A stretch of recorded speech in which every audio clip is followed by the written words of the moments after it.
you're not like a rock and roll guy in terms of like, seems like you don't party a lot, you don't have like a big ego or anything like that. And usually I feel like that is what makes people successful, but you're one of these people where I think the fact that you are kind of low key is what people really respond to.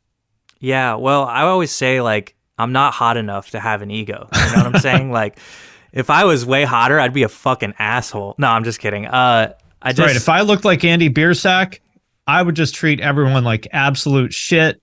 Well, because you're clearly better than them, you know? Exactly. God blessed me with this face, which means I'm better than you. Exactly. No, I'm not hot enough to do that. So I have to have, no, I think ego to me is something that ruins creativity, at least for myself. So, when I sense ego, when I sense that, because obviously I have ego. I mean, everyone does. When I sense that, I usually find that it's in opposition to what I'm trying to do and what I'm trying to create. Specifically, what I've realized is like, even in this past year, as the band has gotten a lot bigger, what's been cool is the people that I'm working with are so specialized and so talented at what they do that for me, a lot of the times the lesson I learned this year was, or at least in 22, was you need to step out of the way here. You have a thing that you're really good at doing, this very specific thing, but this person next to you is really good at doing this very specific thing that helps you out. So you need to understand that you got to take a step back and let them do their thing and don't like hover over them. And ego just can't be a part of that. Yep. So yeah, I do try to actively work on that. And, sometimes you notice the ego flares up and you're like, shut up. That's not right. And I think for me, as long as I'm in pursuit of making the absolute best stuff and best music that I can, then ego just has no place there. Also, it's just not very fun to be egotistical. I have a lot more fun hanging around and fucking around with my friends than trying to act like I'm someone that I'm not or whatever. Well, you've been really kind of a one-man operation for a long time. What are some of the things that you've been delegating and getting help with? A lot. So, like I said, the big lesson I learned last year was, I can keep my arms around the band and every aspect of the band at a certain point, at a certain size. It's gotten to a size where I can't keep my arms around everything. And last year I really tried to do that, and it drove me nuts because I was trying to do way too much. I was working like 12 hours a day, just trying to keep a hold of everything. And your brain can only hold so much information. Right. So but I was like, oh, I got this, maybe a little bit of ego, who knows? But I just couldn't let it go. And then I realized, in order to do this, in order to keep the band healthy, I have to let some things go and let these people who are unbelievably talented. Is this like merch and that kind of thing, or?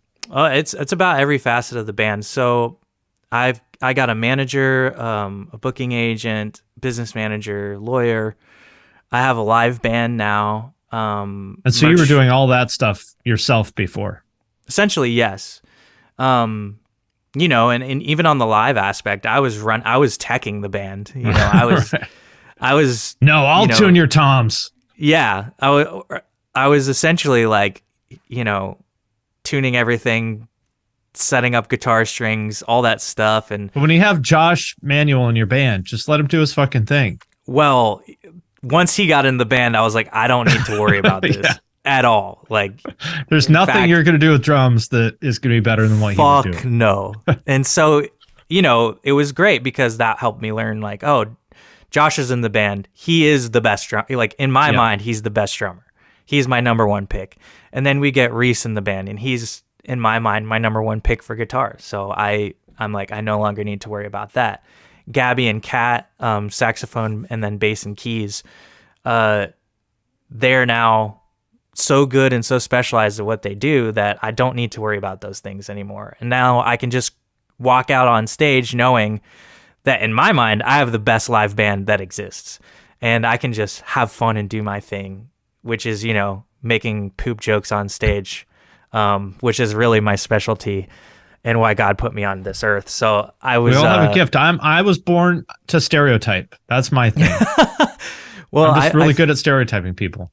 And for me, it's like, I don't feel like I'm fulfilling my purpose on this earth unless I'm making poop jokes in front of, 300 to 500 people every night. So but like, it does help me just enjoy being on stage because I don't have to worry about any of that. So that's on the live aspect. Then, the business manager, I'm not a money guy. I learned. Why would you want to be? That's like the least fucking fun thing in the world.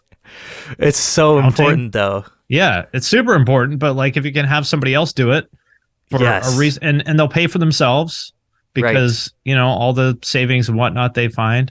So the ego thing is interesting to me because on the one hand, to be a good musician or creator or athlete or anything like that, you have to believe in yourself and you have to believe that like, I have a vision and I want to bring that vision to life. Like that's a necessary thing. On the other hand, you see so many fucking I think musicians have like the biggest egos of anybody that I have ever dealt with. It's up there, dude. It's up there. It's insane. And there's so many times where you see musicians just shoot themselves in the foot, like paying a bunch of money to go in the studio with some producer and then not listening to what they say. Why the fuck are you paying this person if you're not going to do what they say? It's so funny though. It's like ego mixed with the most insecure person that you've ever met. Like that is yeah. I hate myself, like but I'm also right about everything. Yeah, but don't ever fucking mention or question what I'm saying. Yeah, no. I actually do think at the higher levels, you do get a lot of people who are not like that though. Right. The successful people tend to be pretty cool. You really can't. Yeah. Unless you're a literal god. Right. Like you really can't do it without other people. And even if you are, you can't do it without other people. You need to work with other people. I mean, if you look at a band like Ice Nine Kills, they have a group of people that they work with and trust and like really treat as partners. And I think that's a big part of why they've gotten as big as they have, Totally. My friend Mike Cortada does all their merch. They rely on him. They let him do his thing. They treat him like an actual valuable member of the team. And they make a lot of fucking money off merch because of that. Yes. Yeah. And that's exactly right. I have Frankie Mish who does all my design work. And when we first started working together, I was a much more hovery, but he's working on the next album artwork. And I'm like, dude, here's what I want. And I'm just going to trust that you're going to do a great job. And I'm not going to hover over you. And I know you're going to crush it. And then, legitimately, if I didn't have Will Carlson working with me, this band would be nowhere near as good as it is. He's one of those guys that's just so good at his job. I'll be sending mix notes to him, and it'll just be make something cool here. And I like to call those like sprinkles. I'm like, Will, or we call it sauce. We're like this this verse one needs a little more sauce. So yeah, I mean, it's important to remove ego out of the picture, especially because I used to mix Bilmuri and master it and produce it, do everything. And I was like, hey, Will, you should test mix this song because I've been trying to mix it for a month and I'm about to fucking run my head through the wall. And you usually work really fast. So if you're struggling with something for a month, there's something wrong. Exactly. I just knew it could be better. And then he sends me back something like that day that's a billion times better than what I could do mix level. And I was like, all right, you're mixing this from now on. Like, there's just no way I'm ever going to go back to mixing it unless I had to. But yeah, the partnership is so important to making it what it is. And everyone listening, it is definitely not a one-man operation anymore. And it hasn't been for a very long time. In fact, the reason that things are so good now is because it's not a one-man operation. Right. Yeah. I mean, I kind of had a similar thing of, I used to edit all my videos myself and I was so convinced, not even that I don't even think I'm that great of an editor, but I was so convinced that nobody could possibly do as good of a job as I do because nobody else could pick the right clips and blah, blah, blah. shout out to my editor, Tim. He just emailed me out of the blue and asked if I was looking for an editor. And there's just something about the way that he approached me that I was like, let's try it. And lo and behold, he does a way better job than I did. Yes, that's awesome. Yeah, it is. It's so important. And he can spend all of his time focusing on editing, and you can't do that. Right. And that's even if you were a better editor. I learned that from Mr. Beast. But even if you were a better editor, you don't have the same amount of time to spend doing that and focusing on that as he does. As I'm sure you've gotten a lot more busy too, because you've grown a ton. Yeah. You have like a couple channels and you stream and do all that, right? Yeah. It's amazing. It's and again, I had somebody shout out to my friend Jarrett, who helped me set up Twitch and edits all my second channel videos. Again, like I wouldn't have done all that stuff if I didn't have help. So the lesson to me for anybody listening is like, if there's people in your life who are asking you to help, who are good at what they do, say yes and trust them. And if it doesn't work out, then it doesn't work out. You'll be back where you started. Yeah. But like, just let go and fucking trust people. And like, if somebody wants to help you, let them help you. Yeah. People just won't get out of their own way.